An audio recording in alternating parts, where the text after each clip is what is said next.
دنیا کی خوشی ہو لیکن وہ کوئی غم ہو کہ دنیا کی خوشی ہو لیکن ہم مناتے ہی نہیں شاہ کے غم سے پہلے، ہم مناتے ہی نہیں. آنسو جو ہے وہ اس میں ایک قربان ہے، مخصوص اس کی اہمیت کیا ہے، اسی میں مجلس کے طور پہ اس میں ایسا کہ ہمارے واسطے زہرا کی بات ایک آنسو، ہمارے واسطے زہرا کی بات ایک آنسو، بطول کے لیے مرہم صفات، ایک آنسو غفور غم میں سکون حیات، غفور غم میں سکون حیات، ایک آنسو ہمارے دل سے یہ کرتا ہے بات، ایک آنسو اور ہمارے دل پر غموں کے پہاڑ ٹوٹ پڑے، نکل کے وقت پر درد نثار، ایک آنسو اور مسرتوں کی ضمانت اسی میں مضمر ہے کہ جب خوشی میں کرے انتخاب، ایک آنسو اور ہماری آنکھوں میں ایک کائنات بستی ہے، ہماری آنکھوں میں ایک کائنات بستی ہے اور اس کے باسیوں کی ہے حیات، ایک آنسو اور اللہ کی پلیٹ کو نابینا ہو جائے گا، یہ کس کے ذکر سے بے چین ہو رہے ہیں سبھی، ہر ایک پلک پر ہے گوہر صفات، ایک آنسو. اور اس میں کچھ اشعار ایسے ہیں جن پہ زیادہ غور کیجیے گا تاکہ اور مثال ہو کہ ہزار راتیں نچھاور ہیں ایسی راتوں پر، ہزار راتیں نچھاور ہیں ایسی راتوں پر، غم حسین نے دو دن رات خط ہو گیا آنے والوں، ہزار راتیں نچھاور ہیں ایسی راتوں پر، غم حسین میں دو دن رات، ایک آنسو اور یہ طے نہیں ہے کہ صوم و صلات ہوں گے قبول، یہ طے نہیں ہے، یہ طے نہیں ہے کہ صوم و صلات ہوں گے قبول، مگر یہ طے ہے کہ دے گا نجات، مگر کوئی دعویٰ نہیں کر سکتا اپنے سجدوں سے اپنی عبادت کو یہ قبول ہو جائے گی، کوئی مفتی ملا عالم زمانہ،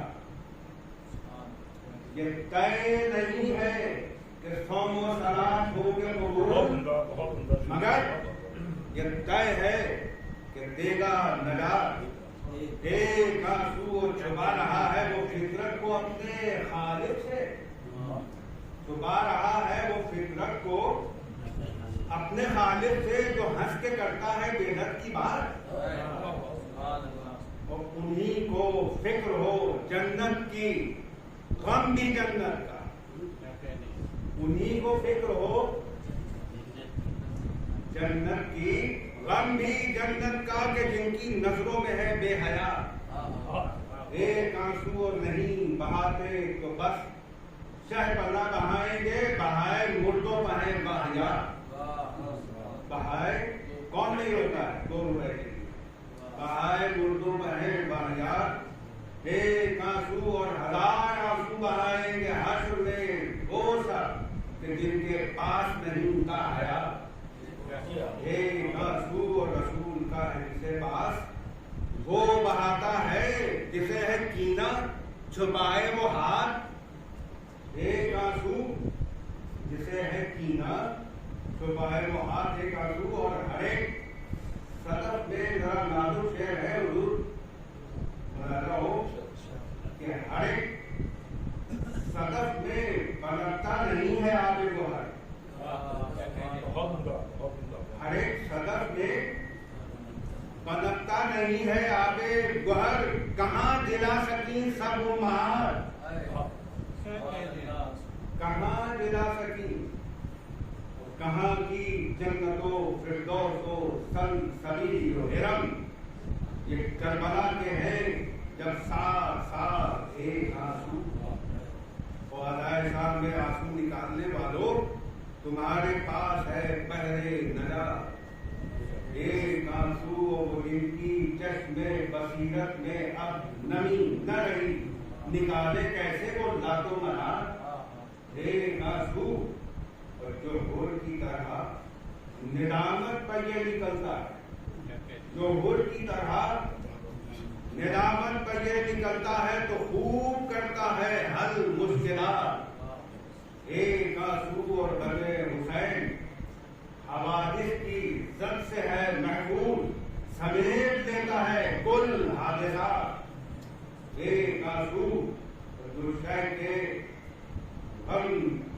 کے غم میں نکلتا ہے چشم انسان سے، یہ خاص طور سے ملاحظہ ہو کہ یہ غم اور اس کی وسعت کیا ہے، اور اس کی کوئی پہلو پر نہیں ہے، یہ فطرت انسانی پر ہے کہ جو شے کے غم میں نکلتا ہے چشم انسان سے تو دیکھتا نہیں کچھ ذات کا، ایک آنسو محمد صاحب کے نواسے ہیں، امام حسین، لیکن حسین بابا نے پہلے عمود دیا کہ دیکھیے تو دیکھتا نہیں کچھ ذات کا، ایک آنسو اور قلوب سے دل سے جو نکلے تو پھر یہ اشک عزا کے فتموں کو دیتا ہے ماں، ایک آنسو عزا کے فتموں کو دیتا ہے ماں، ایک آنسو، اور یہ بہت خاص توجہ سے حضور علی آپ سب حضرات سن لیجیے کہ اگر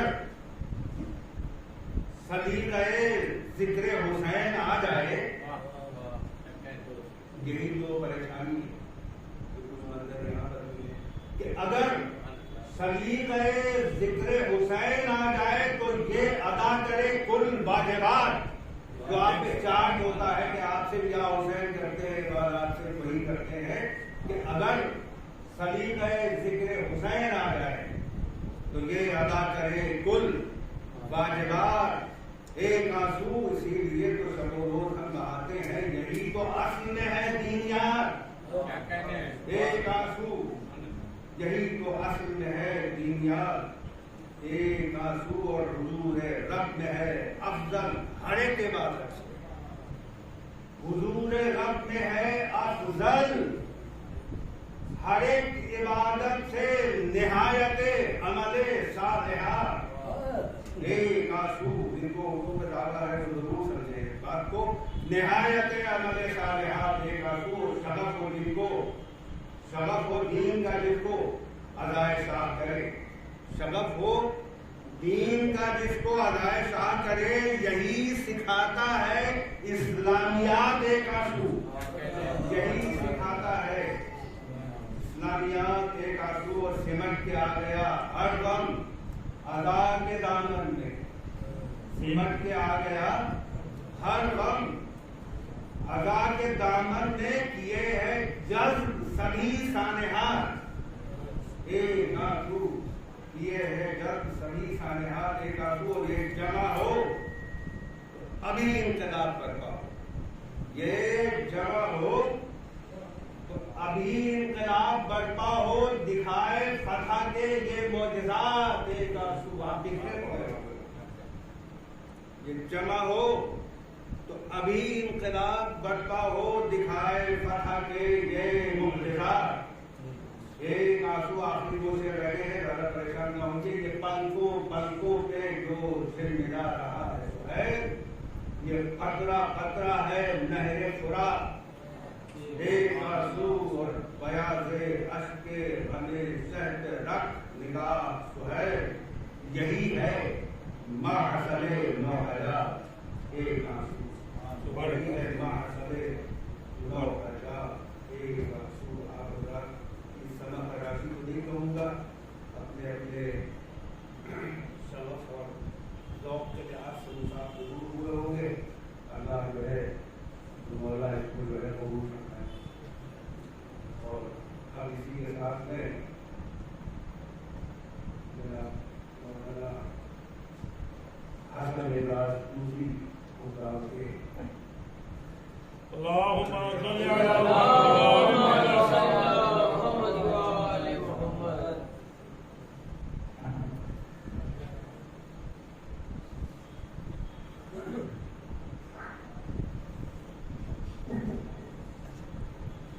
رحم الله من قال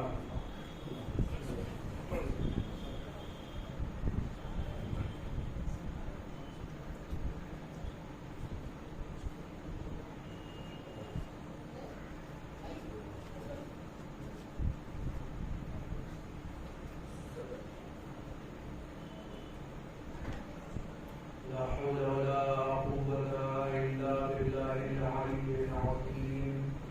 حسبنا الله ونعم الوكيل. نعم المولى ونعم النصير.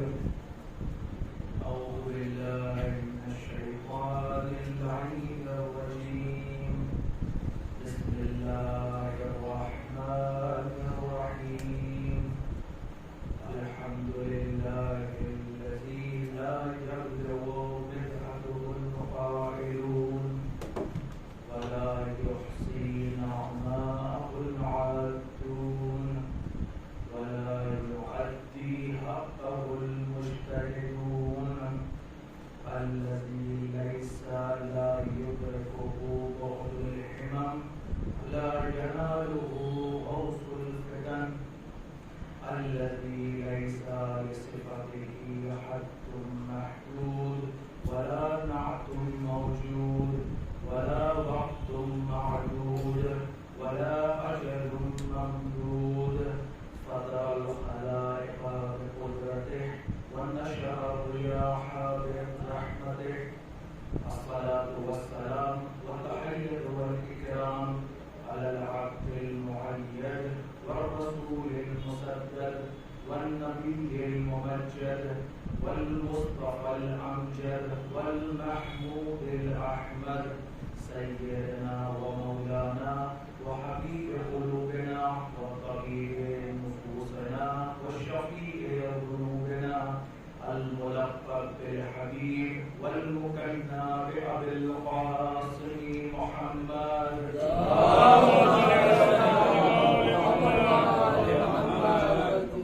وعليه الطيبين الطاهرين المعصومين الموجودين الذين أذهب الله عنهم الرجس وطهرهم تطهيرا.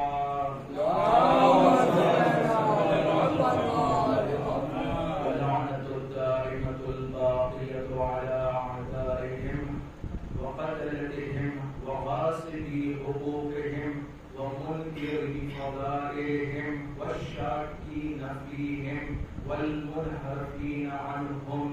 أما بعد فقد قال الله سبحانه وتعالى في القرآن الكريم وهو أصدق الصادقين.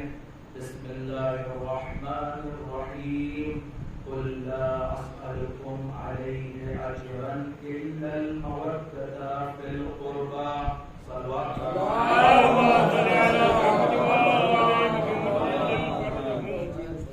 عزیزان محترم، ایک مرتبہ سورہ فاتحہ اور 3 مرتبہ سورہ توحید کی تلاوت فرما کے سید سعید احمد رضوی ابن سید احمد رضوی روح کو احسان فرمائیے. بسم اللہ الرحمن الرحیم.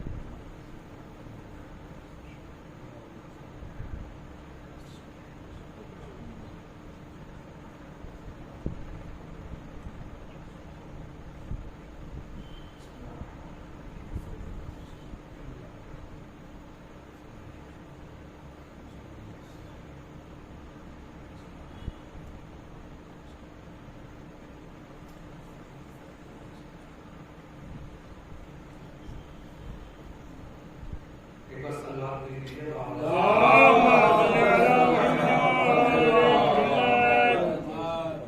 عزاداران سید الشہداء ماتنداران خاندان عصمت الطہارہ وقت بہت تجاوز کر چکا ہے اور بہت زیادہ آپ کو زحمت نہیں لینی. میں یہ شرف سمجھتا ہوں اپنے لیے کہ اللہ نے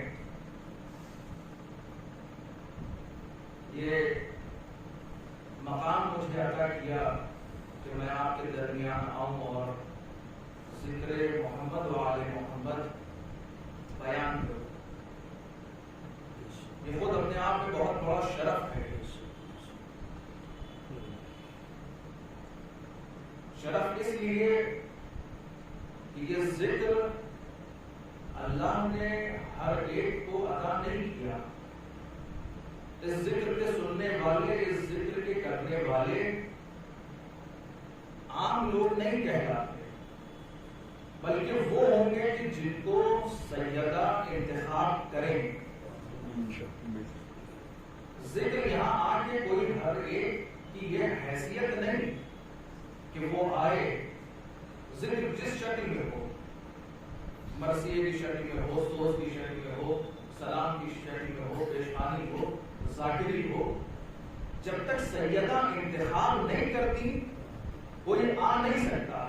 یہ ہمارا عقیدہ ہے اور روایات متعدد ہیں کہ اس فرش عزا پہ تب تک کوئی آ نہیں سکتا جب تک دفتر میں سیدہ اس کا نام نہ لکھ لے.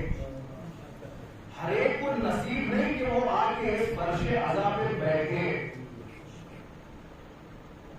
تو جہاں تک میری آواز جا رہی ہے، آپ کا کم سے کم یہ تو ایمان ہے کہ ائمہ آتے ہیں اس مجلس میں، امام کا ذکر سننے ائمہ آتے ہیں، سید الشہداء کا ذکر سننے آپ کے امام آتے ہیں. تو کہیں ایسا نہ ہو کہ آپ کو وہ باہر کھڑا دیکھیں اور فرش پہ آپ دکھائی نہ دیں ان کو. تو اس چیز کا خاص توجہ رکھیے. خیر مجھے تعداد سے کوئی مطلب نہیں، میرے لیے کم مجمع اور اگر اچھے سننے والے ہیں تو وہ بہت ہیں. ہزاروں کی تعداد جو صرف ملب آگے کریں ان سے بہت اچھے ہیں. کم ہو لیکن اچھے سننے والے ہوں. ایک اچھا سامع ہزاروں کے برابر ہوگا. ایک انجمن ہے، خود اپنے آپ میں انجمن ہے ایک اچھا سننے والا. تو بہرحال میں آپ کی سماعتوں پہ اعتماد کر کے اور وہ شرف جو خدا نے مجھے بخشا کہ آپ کے سامنے آ کے اہل بیت کے کچھ فضائل اور مسائل کو بیان کیا جائے، اور سپاس اور حمد ہے اس خدا کی کہ جس نے یہ شرف بخشا. وہ خداوند کہ جس کے ظل رحمت میں تمام موجودات اور مخلوقات ہیں، تمام مخلوقات اس کے سائے رحمت میں ہے. شکر ہے اس ختم مرسل کا، اس نبی آخر کا کہ جو مبدأ ممکنات ہے. شکر ہے ان ائمہ کا کہ جو معدن رسالت ہیں. آپ کے سامنے بہت زیادہ زحمت تو نہیں دینی ہے، بس وہ فضائل کے کچھ قطرات جو زلال معرفت عصمت سے پائے ہیں وہ آپ کے سامنے پیش کرنا چاہ رہا ہوں. یہ کس کے لیے فضائل ہیں کہ جو فخر آدم ہے، جو فخر شیس ہے، جو فخر موسیٰ ہے، جو فخر ابراہیم ہے، جو فخر عیسیٰ ہے، بلکہ یوں کہو کہ جو کوثر خاتم ہے، جو کوثر خاتم ہے، جو نبی کے ایسا شجر نبوت کا ثمر ہے، پھل ہے، اس پیڑ نبوت کا پھل ہے، وہ رسالت کے محافظ ہیں. ان کے کچھ فضائل آپ کے سامنے بیان کرنا چاہ رہا ہوں. آمادہ آپ ہیں کہ نہیں؟ بھائی آمادہ رہیے. مجھے تعداد سے کوئی لینا دینا نہیں، کم ہے لیکن ٹھیک ہے. اگر اچھے سننے والے ہیں تو میرے لیے بہت ہے.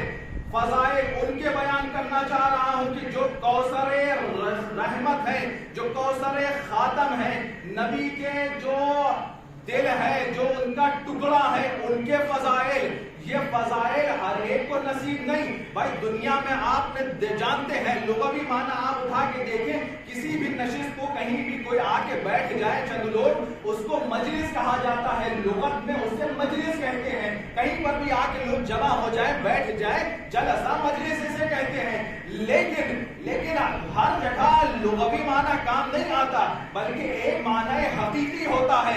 لغوی معنی، ڈکشنری کا معنی ایک الگ ہوگا، ہم نے دیکھا تو ضرور، اور حقیقی معنی الگ ہے. دنیا میں آپ جا کے دیکھیے بھائی، بہت توجہ، آ جائیں جلدی آ کے بیٹھ جائیں. جو لوگ دنیا میں آپ دیکھیں، جو لوگ مجلسیں کرتے ہیں، آ کے ایک جگہ جمع ہوتے ہیں، بھائی وہ جمع ہونا ان کا مجلس نہیں کہلاتا. جلسہ کہلا سکتا ہے، اجتماع کہلا سکتا ہے، مجلس نہیں کہلائے گا.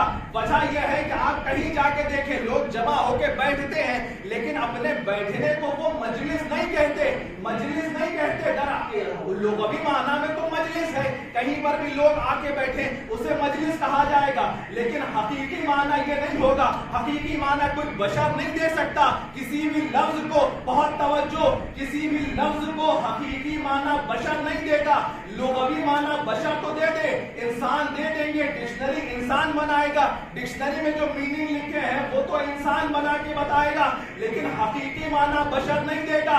حقیقی معنی صرف معصوم دیں گے. اسی لیے رسول نے کہا زینوا مجالسکم بذکر علی ابن ابی طالب. حقیقی معنی رسول نے بتایا. مجلس کسے کہتے ہیں؟ زینت دو اپنی مجلسوں کو ذکر علی ابن ابی طالب سے. یہ بات ثابت ہو گئی کہ مجلس صرف وہی ہوگی کہ جہاں ذکر علی ہو. ہر جگہ بیٹھ جانے سے، اجتماع کر لینے سے وہ مجلس نہیں ہو سکتی. خلاف کلام رسول ہے. بس مجلس وہ کہلائے گی کہ جہاں علی کا ذکر ہو. سلوات پڑھتے ہیں.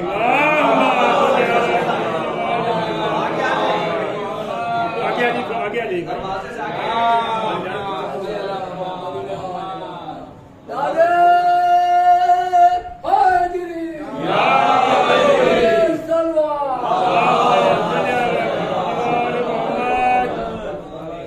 ذکر علی ہے. مجلس اس لیے ہم کہتے ہیں ہر جگہ جلسہ کوئی بھی کہیں ہو رہا ہو وہ مجلس نہیں ہے، بلکہ رسول سے کہ وہ مجلس ہے. بھائی مسلمانوں کو توجہ کرنی چاہیے اس آیت پہ. یہ ذکر علی کس لیے ہے؟ مجلس جو آ کے کرتے ہیں یہ یوں ہی نہیں کرتے، بلکہ رسول نے کہا ہے، رسول نے طلب کیا ہے. لوگوں نے جب کہا کہ اے رسول کوئی اجرت دے لیجئے، تو رسول نے اجرت کے طور پہ، رسالت کی اجرت کے طور پہ، قیمت کے طور پہ، اگر حق کے رسالت کے لیے اجرت دینا چاہ رہے ہو، یہ زحمت جو میں نے تمہارے لیے کی ہے، اجرت پر قیمت دینا چاہتے ہو، تو ذکر علی، محبت اہل بیت، مودت اہل بیت چاہیے. اور اس مودت کو بیان کرنا ضروری ہے. دل میں رکھا رہنا یہ کافی نہیں، بلکہ اظہار کرو. معلوم تو ہو کہ تم محب اہل بیت ہو کہ نہیں. تو یہ محبت کا اکلوتا راستہ یہ مجلس امام حسین ہے.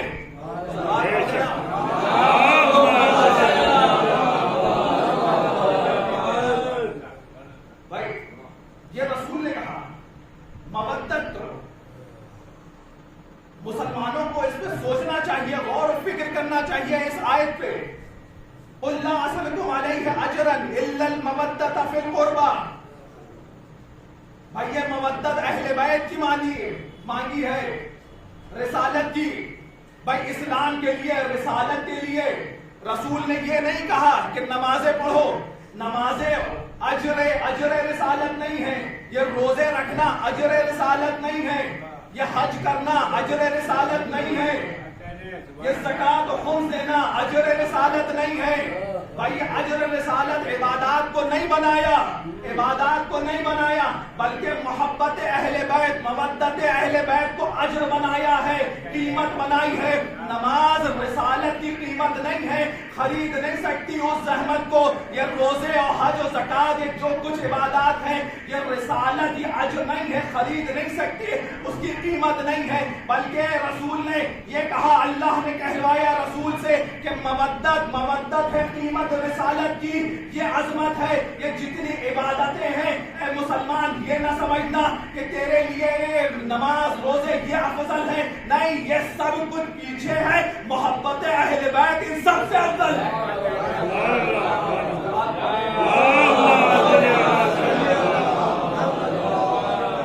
یہ کوئی جوش خطابت میں جملہ نہیں کہا. کہ عبادات سے افضل محبت اہل بیت ہے، بلکہ میرے مولا صادق آل محمد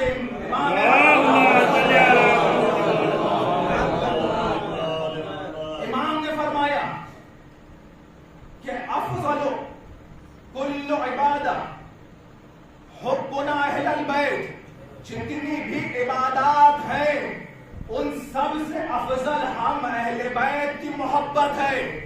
امام کہہ رہے ہیں، دلیل رکھتا ہوں اسی لیے، جتنی بھی عبادات ہیں اس کی کوئی حیثیت نہیں، آگے بات آئے گی، روایت پیش کروں گا رسول سے بھی۔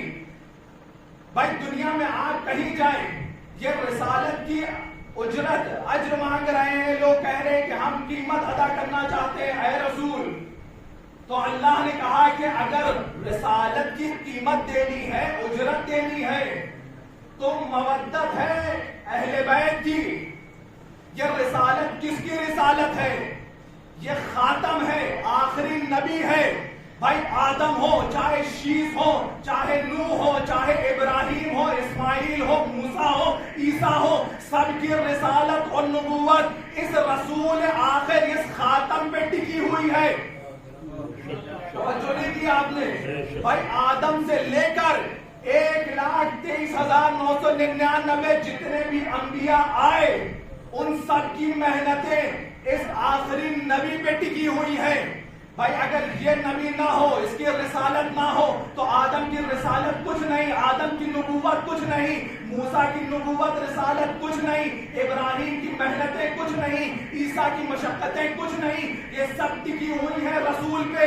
بھائی صرف اتنا ہی نہیں، بلکہ ہر اعمال، چاہے جن کی ان کی امتیں بھی ہو، چاہے رسول بھی ہو، جتنے نبی گزر گئے، ایک کا میں 1,24,000 جتنے گزر گئے، ان کی محنتیں، ان کی عبادت، ان کے قوم کی عبادتیں سب کچھ ٹکی ہے رسول کے اوپر، اور رسول اپنے کہہ رہے ہیں کہ میری اجرت، میری اس رسالت کی اجرت ہے محبت اہل بیت۔ یعنی کتنی اہم ہے، رسول سے آدم سے لے کے خاتم تک سب کی رسالتیں، سب کی محنتیں، سب کی عبادات، سب کچھ ٹکی ہے رسول پہ، اور وہ اپنی اجرت بتا رہے ہیں، قیمت اللہ بتا رہا ہے، قیمت رسالت کی قیمت کیا ہے۔ اگر ادا کرنا چاہتے ہو تو کہا مودت کرو، میرے اہل بیت سے محبت کرو، یہ رسول بتا گئے۔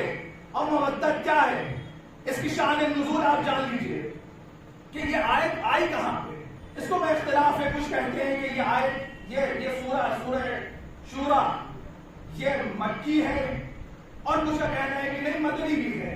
خیر اس پہ بات ہوگی۔ رسول مانگ رہے ہیں مودت، محبت کی بات ہے۔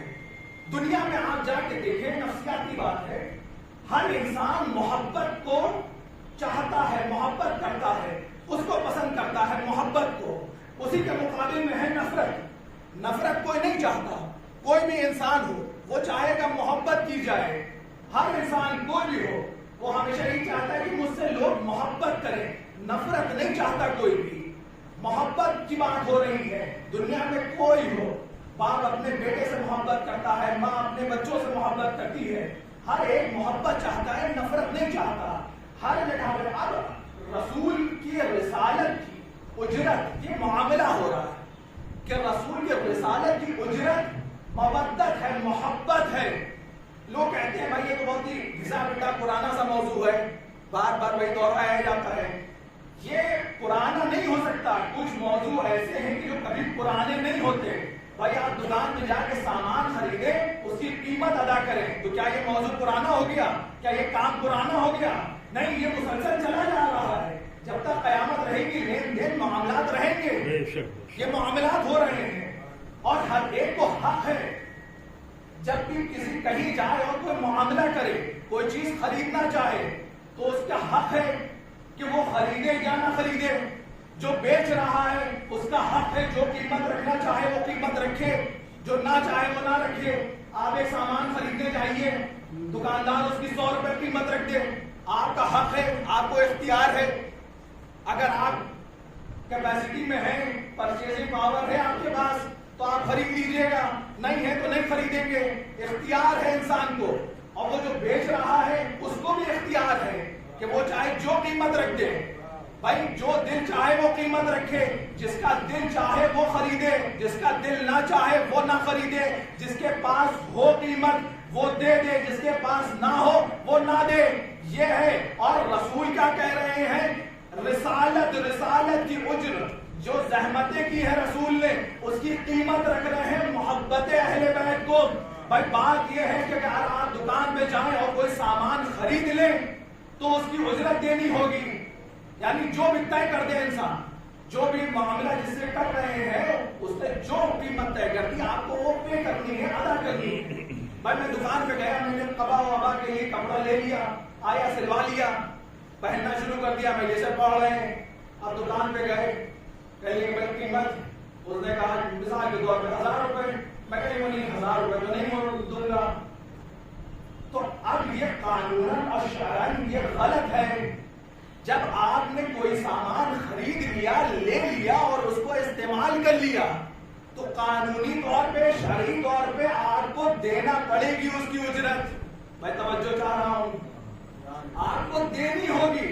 اگر آپ نے کوئی سامان لے لیا اور اس کو استعمال کرنے لگے، ایک کپڑا خرید لیا اس کو استعمال کرنے لگے، تو اب جو دکاندار جو قیمت مانگے گا وہ دینی پڑے گی۔ بھائی یہ پہلے کا مرحلہ ہے کہ آپ خریدنے سے پہلے اس سے مول بھاؤ کر لیجئے، بارگین کر لیجئے کہ یہ قیمت نہیں، 100 روپے نہیں، 90 میں لیں گے، 80 میں لیں گے، یہ پہلے کرنا ہوگا۔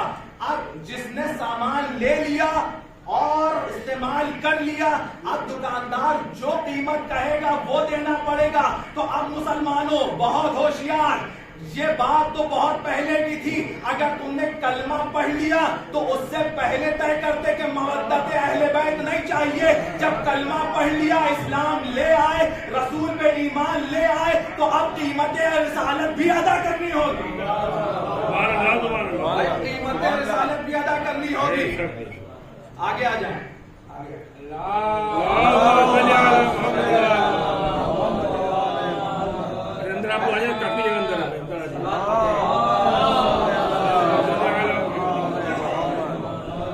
جب کلمہ پڑھ لیا، لا الہ الا اللہ محمد رسول اللہ کہہ لیا، رسالت پہ ایمان لے آئے تو ادا کرنی ہوگی، ورنہ خلاف ہے، یہ مکاری کہلائے گی، یہ دھوکے بازی کہلائے گی کہ سامان تو لے لیا، استعمال بھی کر رہے ہو اور قیمت نہیں ادا کرو گے۔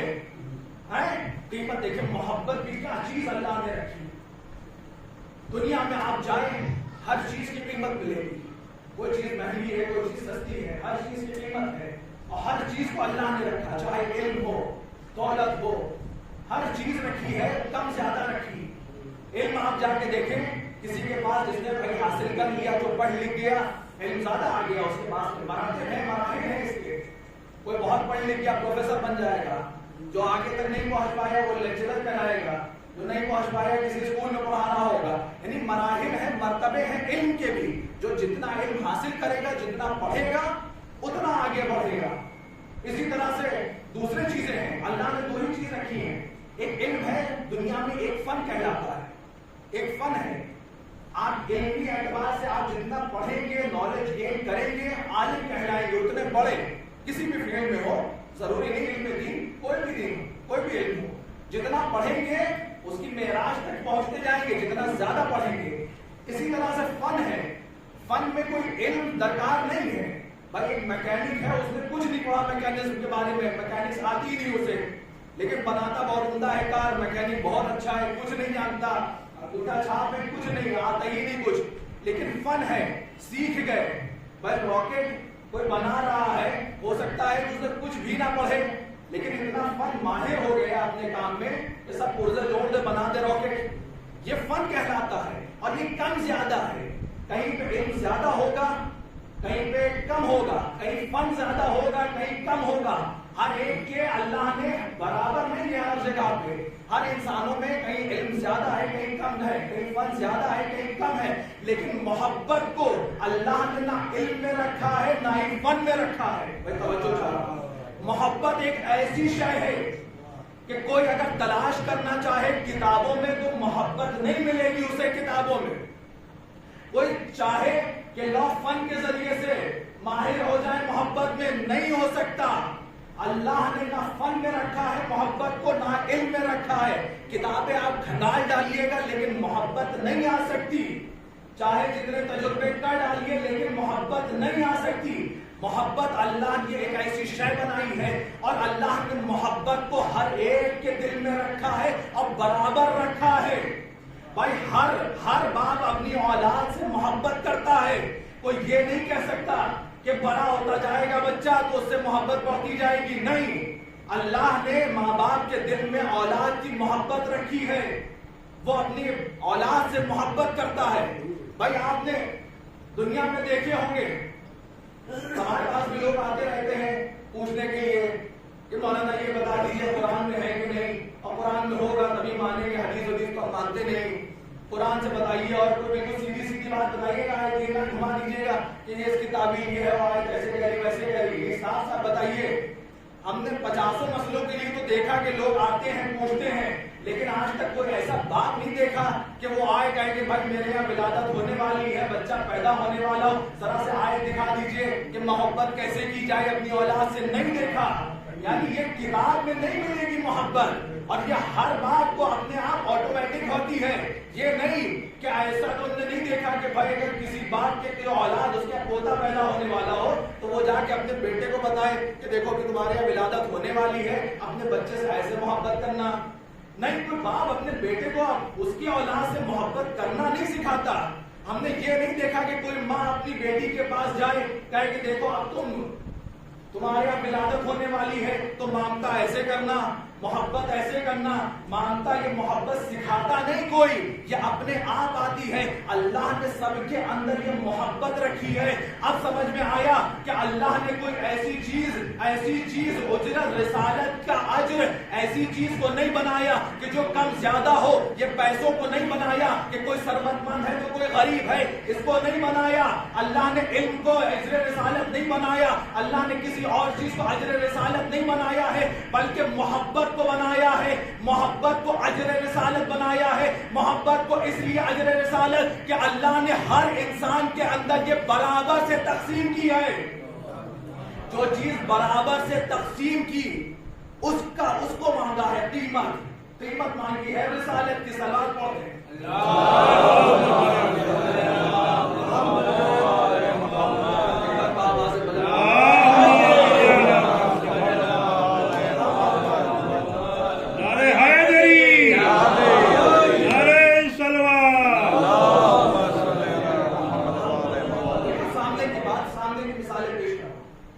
اللہ نے اجر رسالت جو مانگا وہ کوئی ایسی چیز نہیں مانگی کہ جو لوگوں میں کم زیادہ ہو، بلکہ وہ چیز مانگی ہے کہ جو ہر ایک میں برابر سے رکھی، کہ کوئی یہ نہ کہہ سکے کہ ہمارے پاس ہے نہیں ہم کیسے ادا کریں، ہمارے پاس زیادہ محبت نہیں ہم کیسے ادا کریں، ہمارے پاس کم محبت ہے کیسے ادا کریں۔ برابر رکھی ہے محبت اللہ نے سب کے دل میں کہ اب جب مانگوں گا محبت تو کوئی یہ نہ کہے کہ ہمارے پاس تو کم ہے یا ہمارے پاس ہے ہی نہیں، کوئی بہانہ نہیں چلے گا۔ یہ اجر رسالت ہے۔ لوگ آئے رسول کے پاس میں کہ اے رسول، یہ انصار تھے مدینے میں، انصار روایات متعدد ہے، بخاری مسلم کشاف وغیرہ وغیرہ کتابیں اہل سنت میں موجود ہے کہ رسول کے پاس انصار آئے، آ کے رسول سے کہنے لگے کہ یا رسول اللہ آپ نے اتنی زحمتیں کی ہیں، 20 سال ہو گئے آپ ہم نے اتنا اسلام ہم تک پہنچایا، ہر زحمت آپ نے کی، تو ہم چاہتے ہیں کہ آپ ہم سے کچھ اس کا اجر اجرت لے لیجئے، قیمت لے لیجئے، ہمارے پاس مال و دولت ہے، جو دل چاہے وہ لے لیے۔ فوراً آیت نازل ہوئی کہ قل لا اسألکم علیہ اجرا الا المودۃ فی القربى کہ اے رسول کوئی قیمت نہیں چاہیے اس کی، الا کیا چیز صرف چاہیے مودت فی القربى، ہمارے جو قرابت دار ہیں، ہمارے اہل بیت ہیں، ان کی محبت چاہیے۔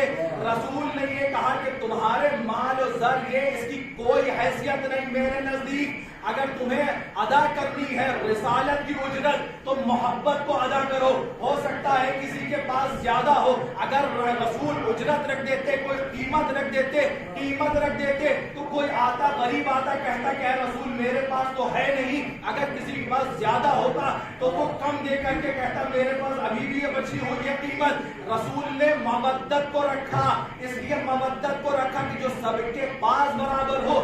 اور جیسے ہی لوگوں نے یہ سنا ہے, بہت توجہ چاہ رہا ہوں, جیسے ہی رسول کی یہ بات سنی تو انصار پلٹے اور چلے گئے. اس میں سے کچھ منافقین تھے کہ جنہیں نے یہ کہا کہ یہ رسول اپنی طرف سے بات کر رہا ہے, اللہ نے کوئی آیت نازل نہیں کی. دیکھیں 20 سال گزر گئے رسالت کا کام انجام دیتے ہوئے, تعلیم پہنچاتے ہوئے, قرآن پہنچاتے ہوئے, آیات پہنچاتے ہوئے, ساری چیزیں نماز روزہ سب اللہ کا رسول پہنچا چکا. اب یہ مسلمان کیا تہمت لگا رہا ہے رسول پہ کہ یہ رسول اپنی طرف سے کہہ رہا ہے. اللہ نے کوئی آیت نازل نہیں کی ہے. یہ صرف چاہتے اتنا ہے کہ یہ اتنا صرف چاہتے ہیں کہ اپنے قرابت داروں, اپنے اہل بیت کو ہم پہ مسلط کر دے, اور خدا کی قسم بھی کھانے لگے کہ جب یہ رسول یا قتل ہو جائے یا یہ دنیا سے چلا جائے گا جب رسول, تو اس کے قرابت داروں کو اس منصب سے ہم ہٹا دیں گے. یہ ہے منافقین کہ جو رسول سے 20 سال سے ہدایت بھی لے رہے ہیں لیکن عقیدہ اس طرح کا, آیات پہ آیات نازل ہو گئی کہ ما ینطق عن الہوی, یہ رسول اپنی جانب سے کچھ نہیں کہتا تو بھی تہمت لگ رہی ہے. آیت آ چکی ما ضل صاحبکم وما غوی, یہ گمراہ نہیں ہوا تمہارا رسول, اس پہ تہمت لگا رہے ہو. تو اللہ نے فوراً آیت کو نازل کیا کہ اے رسول ان لوگوں سے کہہ دیجئے کہ اے رسول ان سے کہہ دیجئے کہ ام یقولون علی اللہ کذبا, کیا تم لوگ تم اپنے رسول پہ یہ تہمت لگا رہے ہو کہ وہ اپنے اللہ پہ بہتان کرتا ہے, جھوٹ باندھتا ہے. فوراً آیت نازل ہو گئی, رسول نے یہ آیت لے کے فوراً بھجوایا ان کی طرف کہ جاؤ جا کے ان سے کہہ دو. اور جیسے ہی ان سے جا کے کہا گیا تو فوراً پشیمان ہوئے, ظاہری پشیمانی کرنے لگے اور رونے لگے, گریہ کرنے لگے. تو اللہ نے پھر کہا کہ اگر تم توبہ کرو گے, عمل صالح انجام دو گے تو ہم تمہاری توبہ کو قبول کر لیں گے. اب آپ دیکھیں کہ کس طرح کا نظریہ ہے مسلمانوں کا کہ جو رسول کہے مودت اس کو نہیں ماننا ہے, اس کو نہیں مانتے. اور اسی طرح سے ان کے علماء بھی گزرے کہ جنہیں نے تہمتیں لگائیں, سری آیت سری سامنے کی بات ہے اس میں مین میخ نکالنے لگے. سلوات پڑھے تو آگے بات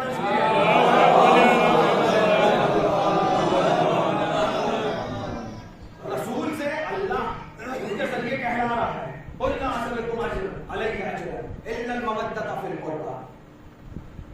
تعصب ترین شخصیت جو دشمنان اہل بیت گزرے وہ ابن تیمیہ, اس میں یہ بات لکھی کہ نہیں یہ کوئی فضیلت اہل بیت میں آیت نازل نہیں ہوئی, یہ قربہ سے مراد یہ اہل بیت نہیں ہے, یہ رسول کے اہل بیت نہیں ہے, ان کے گھرانے والے نہیں ہیں, بلکہ اللہ تو یہ کہہ رہا ہے کہ اگر تم چاہتے ہو اجر رسالت دینا. دیکھیں کہ کتنی جس کو کہا جائے کہ ذہانت رکھتے ہیں اور آیت کو کس طرح سے ٹویسٹ کرنا, موڑ دینا, یہ ہنر کیسا رکھتے ہیں. کیوں؟ اہل بیت کے خلاف جو چیز اہل بیت کے خلاف ہے, جو اہل بیت کے لیے نازل ہوئی ہو وہ اتنا زیادہ تھا کہ اہل بیت کے لیے جو چیز جو فضیلت ان کے لیے ہو اس کو فوراً موڑ دو. کہنے لگے کہ یہ مودت قربہ کی بات جو کی جا رہی ہے یہ اہل بیت کی مودت نہیں ہے, یہ اہل بیت کی محبت نہیں ہے, بلکہ اگر تمہیں اجر رسالت ادا کرنا ہے تو اپنے قرابت داروں سے, اے لوگوں, اے مومنوں, اپنے قرابت داروں سے, اپنے گھر والوں سے, ان سے محبت کرو. دیکھیں کہ کیا اس نے فوراً اشکال کیا اس بات پہ, اس آیت پہ کہ نہیں, اس نے کہا کہ آپ خمس کی آیت اٹھا کے دیکھیں, اس میں بھی یہی بات آئی ہے کہ وہ رسول ذی القربہ, کہ یہ قربہ یہ جو خمس ادا کرو گے وہ رسول اور ان کا قربہ کیا ہے, یہ خمس ان کو ادا کرو. اس نے کہا کہ یہ قرآن میں جو آیت آئی ہے رسول کے قرابت دار, رسول کے اہل بیت, اس کے ساتھ میں ذی القربہ ذی لگا ہوا ہے, لیکن اس آیت میں صرف قربہ لگا ہے. یہ اپنے قرابت دار سے بات کی گئی ہے، لیکن جہاں بھی رسول کی اور بات آئی ہے آیات میں صرف قربا کا استعمال نہیں ہوا، تو جہاں صرف قربا کا استعمال کیا جائے جو یہ آیت ہے مودت، تو اس نے کہا کہ یہ لوگوں کے قرابت دار کی بات ہے۔ بھائی ایک مثال، بڑی ٹچنگ سی مثال آپ کو دے دوں، اگر آپ ذہن میرے ساتھ کریں تو جائیں تھوڑی دیر کے لیے، اگر یہ کہا جائے کوئی مجھ سے پوچھے کہ یہ کون ہے آپ کے، تو کہوں گا کہ بھائی ہیں، تو آپ کے ذہن میں سب سے پہلی بات کیا جائے گی؟ بھائی میں یہی تو کہہ رہا ہوں گا کہ میرے بھائی ہیں۔ کوئی مجھ سے پوچھے کہ کون ہے، کہوں گا باپ ہے، تو ذہن میں پہلی جو بات جاتی ہے اس کو تبادل ذہنی کہلایا جاتا ہے، کہ کوئی بات کہی جاؤ سب سے پہلی چیز آپ کے ذہن میں پہنچے اس کو تبادل کہتے ہیں۔ تبادل ذہنی یہ ہے کہ جب آپ کوئی پوچھے مجھ سے کہ یہ کون ہے، میں کہوں میرے باپ ہے، میں کہوں باپ ہے، تو آپ فوراً سمجھ جائیں گے یہ اپنے باپ کی بات کر رہے ہیں۔ کوئی مجھ سے پوچھے یہ کون ہے، کہوں میرا بیٹا ہے۔ ایک بات ہوگی میرا بیٹا اور ایک کہنا ہے بیٹا، یعنی ایک جگہ میں اضافہ کر رہا ہوں بات کو، کسی چیز کو بڑھا رہا ہوں۔ میں کہوں میرے بیٹے، تو یہ تو بات پہنچ گئی کہ یہ میرے بیٹے، یا کہوں کہ اس کے بیٹے ہیں، یہ بات پہنچ گئی۔ لیکن اگر کوئی پوچھے کہ یہ کون ہے اور میں کہوں کہ بیٹا ہے، تو آپ کے ذہن میں پہلی بات یہی جائے گی یہ جو متکلم ہے، جو بول رہا ہے، یہ اپنے ہی بارے میں بات کر رہا ہے۔ بھائی رسول کی یہ جو بات کہی گئی اجر رسالت کی، یہ اللہ نے کہا، تو مودت قربا جو بات کی گئی ہے یہ نہیں کہا کہ میرے بلکہ اس نے صرف اتنا کہہ دیا پہلی بات کہ قرابت دار، وہ بات کہ جہاں بغیر اضافت کے کوئی ایسی بات کہ جہاں کوئی چیز ایڈ نہ کی جائے، کوئی اس کے اندر سفکس نہ لگا ہو، کوئی اس کے اندر اضافہ نہ کی جائے، تو تبادل ذہنی یہی کہتا ہے کہ یہ بات انسان جو متکلم ہے، بولنے والا، فرسٹ پرسن، اس سے نسبت ہے اس کی۔ تو قربا کی جو بات آئی تو سب سے پہلے انسان کا ذہن یہی جائے گا کہ رسالت کا اجر کہا جا رہا ہے، اور رسول کہیں قربا کی مودت، تو یہ قربا کس کے ہوں گے؟ شیخ جی کے قربا ہوں گے۔ بھائی پہلا ذہن کیا پہنچے گا انسان کا؟ یہ پہنچے گا کہ یہ محلے پڑوسی کی بات کر رہے ہیں، کوئی ہمسائے کی بات کر رہے ہیں، یا کسی صحابی کی بات کر رہے ہیں۔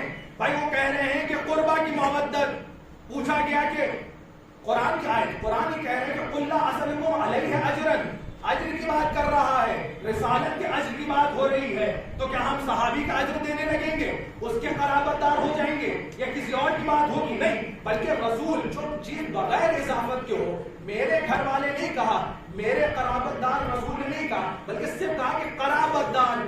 جب قرابت دار کی بات کی ہے تو اس کا معنی سیدھا تبادل ذہنی یہ ہے کہ فوراً ذہن پہنچے گا کہ رسول کے قرابت دار، اور کوئی نہیں ہو سکتا۔ صلوات پڑھیں۔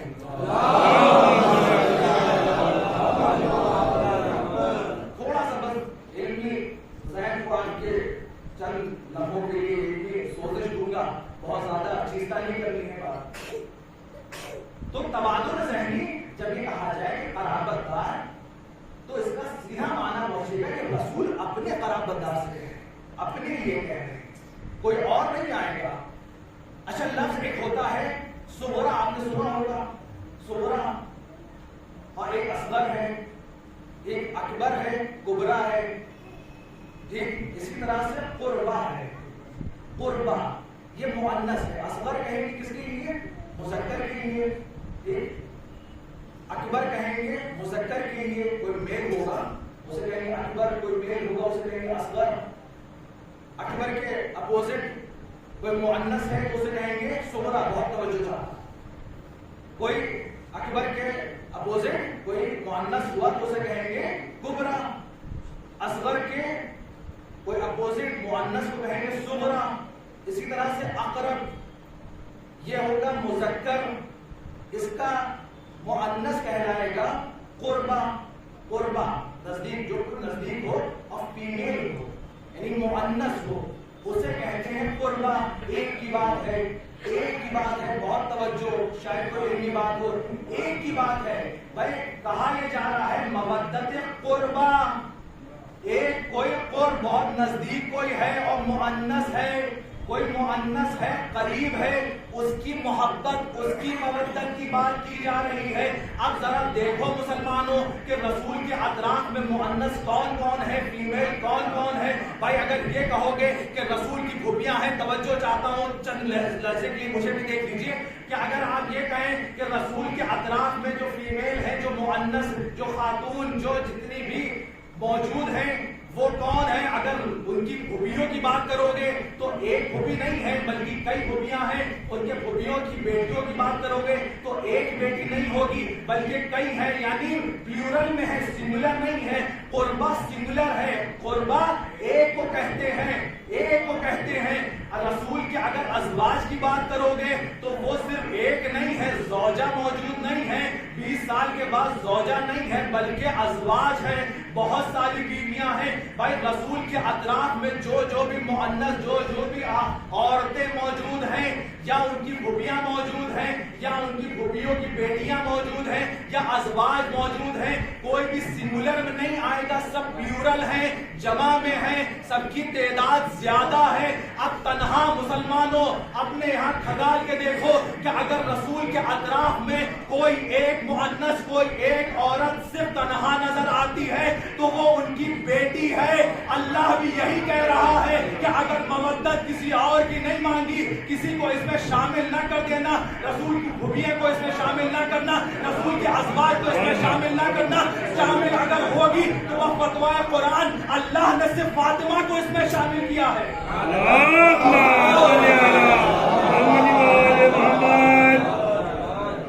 بات پہنچ رہی ہے, شاید کوئی علمی بات نہیں ہو.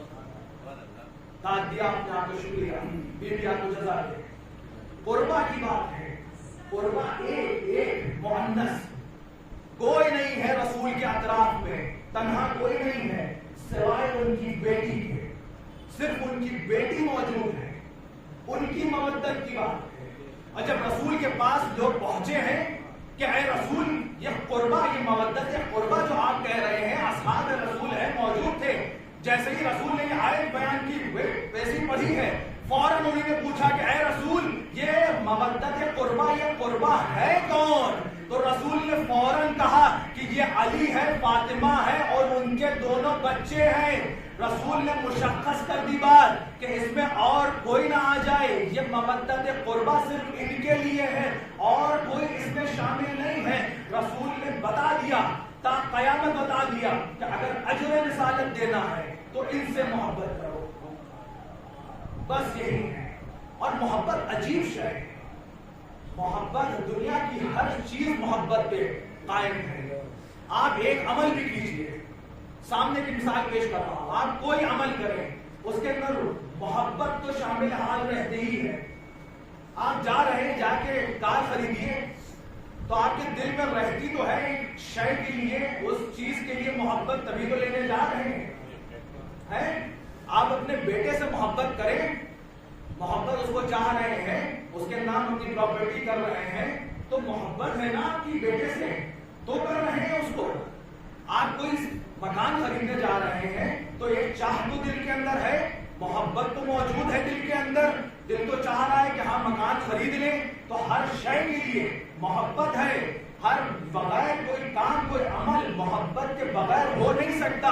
حتیٰ یہ کہ اللہ کی عبادت بھی کر رہے ہو تو محبت ہے, اس لیے کر رہے ہو. نماز پڑھ رہے ہو تو اللہ کی محبت میں پڑھ رہے ہو. یہ سجدے اللہ کے بارگاہ میں پیش کر رہے ہو تو محبت خدا میں پیش کر رہے ہو. یہ نہیں ہے کہ یوں ہی دل چاہا کرنے لگے. یہ روزے رکھ رہے ہو تو قرب خدا, قربت اللہ, اللہ سے قریب ہو جائے, محبت خدا میں ہوتا ہے. ہر عمل محبت خدا میں کیا جاتا ہے. عمل صرف یہ عبادات اور یہ ساری چیزیں ہم دنیا والوں کی محبت ہی سے نہیں, ہر چیز کے پیچھے نہیں, بلکہ اللہ نے بھی جب اس دنیا کو خلق کیا ہے محبت کی عظمت سمجھے. جب اللہ نے خلق کیا اس دنیا کو تو یہی تو کہا کنتو کنزا مخفیا احببت اور اعرف, کہ میں چاہتا تھا, میں چھپا ہوا خزانہ تھا.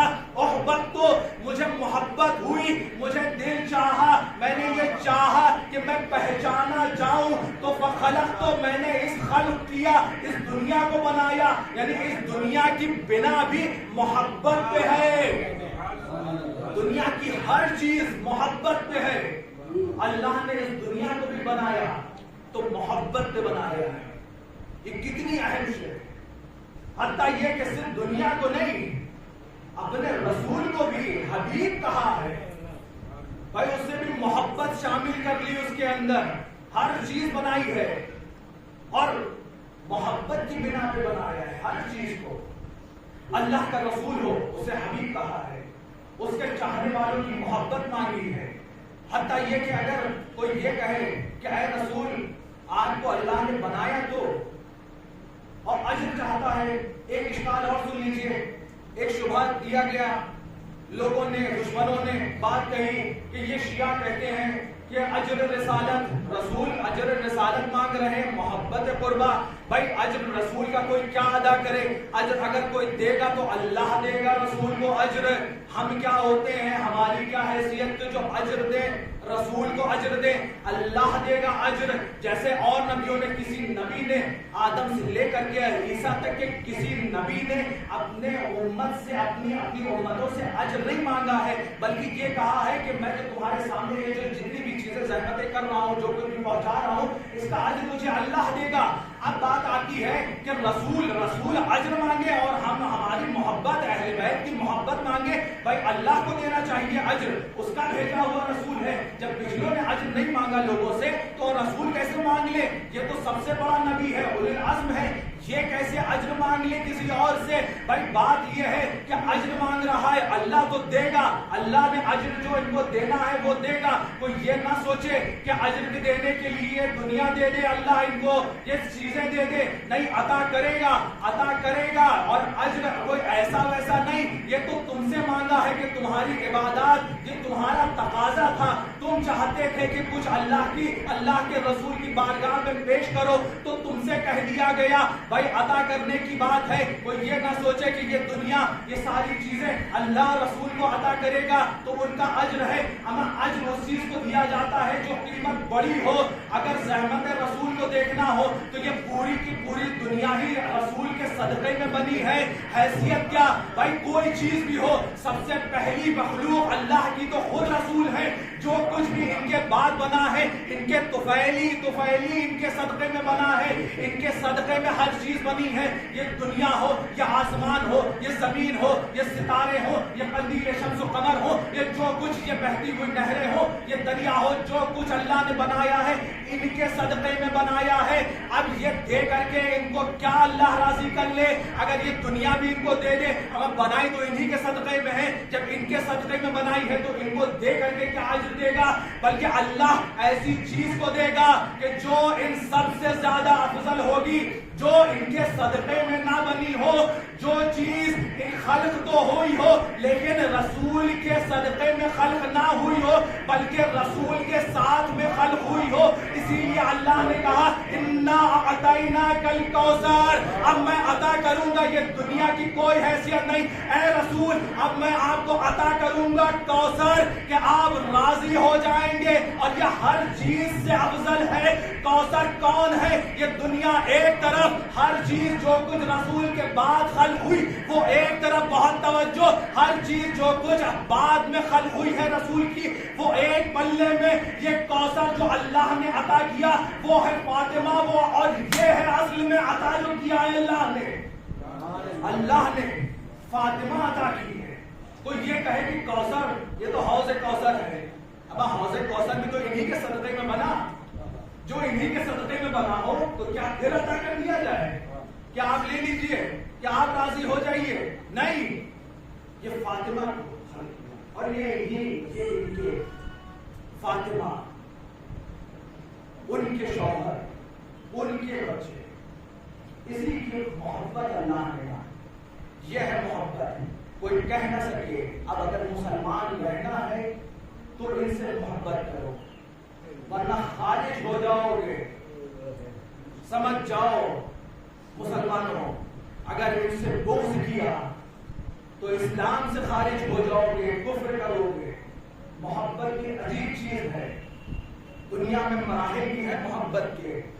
سب سے پہلی چیز جو انسان کو بہت پیاری ہوتی ہے وہ اس کا مال ہوتا ہے. بہت محبت کرتا ہے اپنے مال سے. اس کے بعد جو سب سے زیادہ اس کو چیز پیاری ہوتی ہے، محبت کرتا ہے، وہ اس کی جان ہے. اپنی جان سے بہت محبت کرتا ہے. اس کے بعد جو اس کو سب سے زیادہ اور آخری منزل محبت کی، وہ اس کی اولاد ہے. اولاد سے جتنی محبت کرتا ہے انسان، وہ کسی اور سے چیز سے نہیں کرتا. اپنی جان سے زیادہ اپنی اولاد کو چاہتا ہے، اپنے مال سے زیادہ اپنی اولاد کو چاہتا ہے. پر دیکھنے کے الگ الگ نظریے ہیں. کوئی یہ دیکھے کہ محبت کرو تو صرف یہی چیز ہے، اپنے مال سے محبت کرو، اپنی جان سے محبت کرو، اپنی آل سے محبت کرو. لیکن کچھ ایسے بھی خاصان خدا ہیں، بندگان خدا ہیں کہ جن کی نظروں میں اس کی کوئی حیثیت نہیں. ان کا مال نہیں بلکہ اللہ کے لیے قربان کر دیں گے. ان کی جان نہیں، وہ محبوب نہیں بلکہ اللہ کی راہ میں لٹا دیں گے، قربان کر دیں گے اپنی جان کو بھی. ان کی اولاد نہیں، اللہ پہ قربان کر دیں گے. یہ ہے وہ لوگ. اور تاریخ میں جاؤ، جا کے دیکھو، تاریخ بشریت میں جا کے دیکھو، کوئی مثال نہیں ملے گی پوری دنیا میں کہ جس نے اپنا مال بھی قربان کر دیا ہو اللہ کے لیے، جس نے اپنی جان بھی دے دی ہو اللہ کے لیے، جس نے اپنی اولاد بھی دے دی ہو اللہ کے لیے. کوئی نہیں ملے گا دنیا میں سوائے ایک خاندان کے، وہی جس کی محبت مانگی گئی، اجر رسالت. اسی نے مال بھی لٹایا اللہ کے لیے، اپنی جان بھی دی، اولاد بھی دی، سب کچھ قربان کر دیا. ہاں، اور اسی حسین کی تو محبت مانگی تھی. بھائی رسول جو یہ کہہ رہے تھے کہ ان سے محبت کرو، دراصل یہ بتا رہے تھے کہ ان پہ ظلم نہ کرنا، ان کو پریشان نہ کرنا، ان کو قتل نہ کر دینا.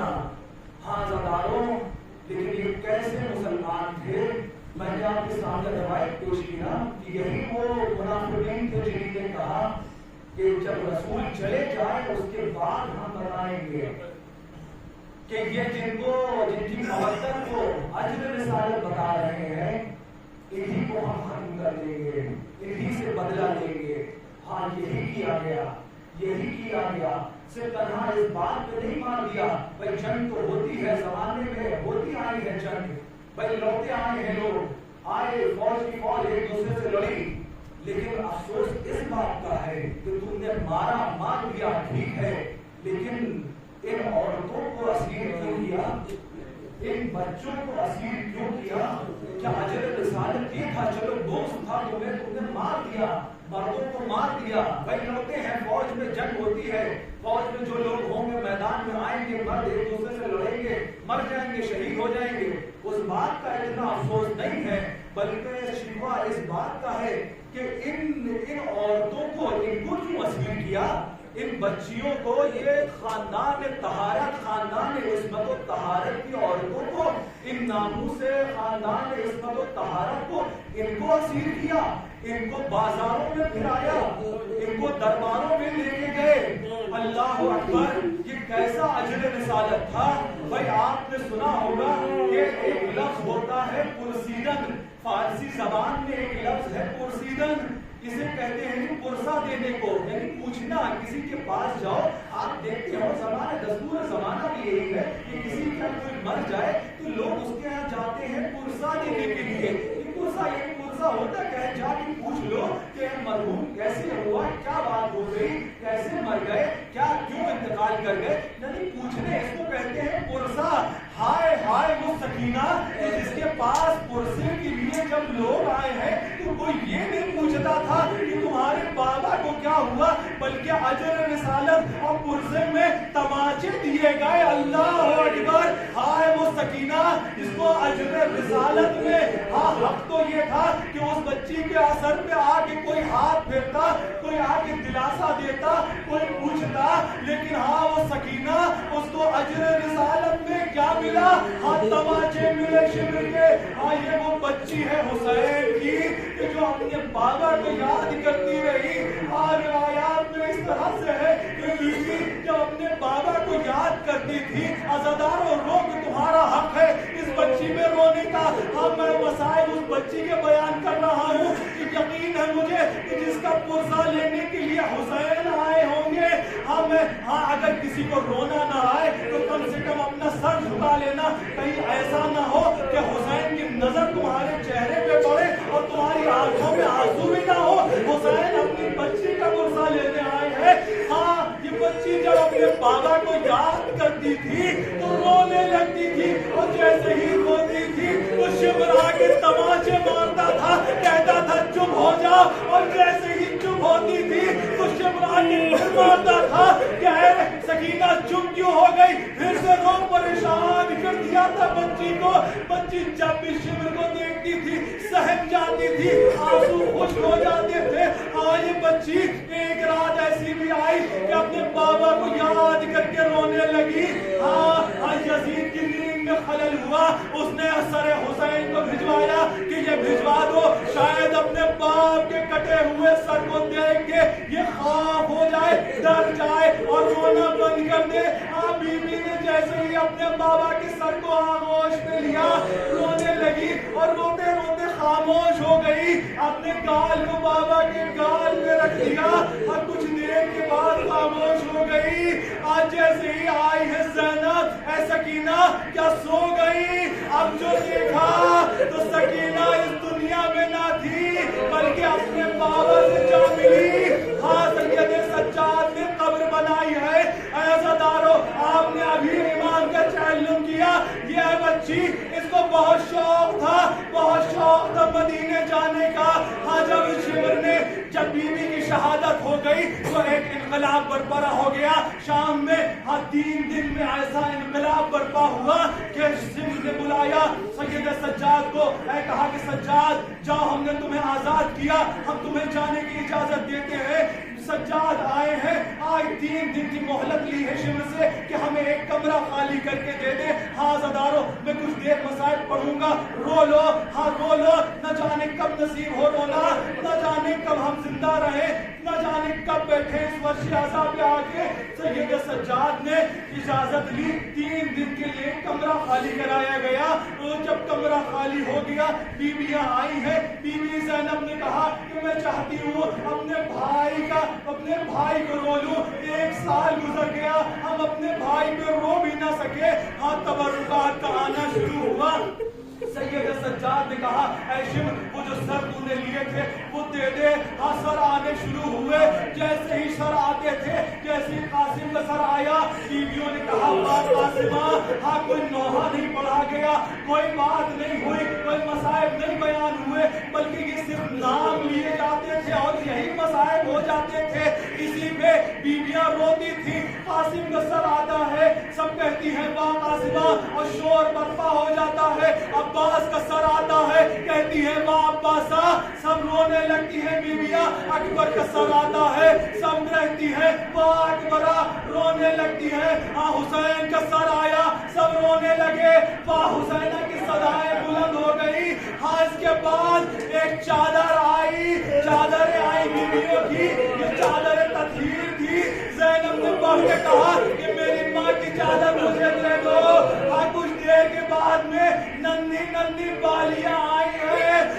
زینب نے کہا کہ اے سید سجاد اس سکینہ کی بالیاں.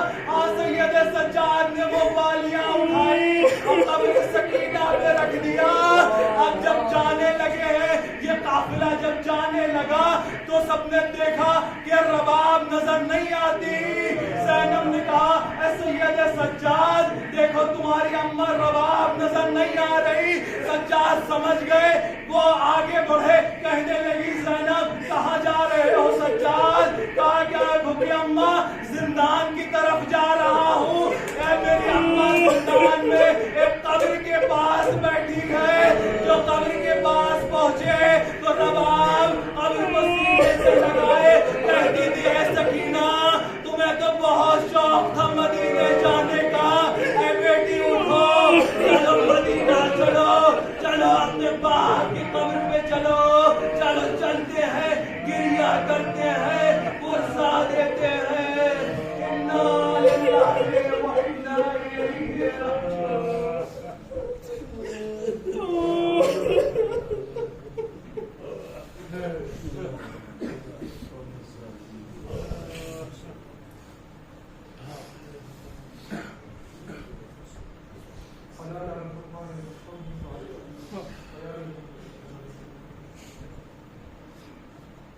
بار الہ تجھے واسطہ ہے چاہتا معصومین کا کہ ہماری اس قریب سے عبادت کو قبول فرما، ہمارے ان آنسوؤں کو رومال زہرا میں جگہ بار الہ تجھے واسطہ ہے چاہتا معصومین کا دنیا میں جہاں جہاں شیعہ میں حیدر کردار ہیں ان کی چاند مال عزت آبرو کی حفاظت فرما، ہم دعا سے بڑھ کے دعا کہ بار الہ ایک رہبر رکھوں کو امام کی زیارت نصیب فرما، ضرور تعجیل فرما، مرحوم حسین کے جلد سے جلد ظہور ہو۔ امام آئیے کہ اب یہ دنیا ظلم و جور سے پر ہو گئی ہے، اب آپ ہی ان دشمنان اہل بیت کو آپ ہی سنبھال سکتے ہیں، مولا آپ ہی چاہیے۔ وآخر دعوانا الحمدللہ۔ آپ کی گزارش ہے کہ ایک بار سورہ فاتحہ اور 3 بار سورہ توحید کی تلاوت فرما کے سید سعید احمد رضوی ابن سید سرجہ احمد رضوی کے روح کو اصلاح فرما۔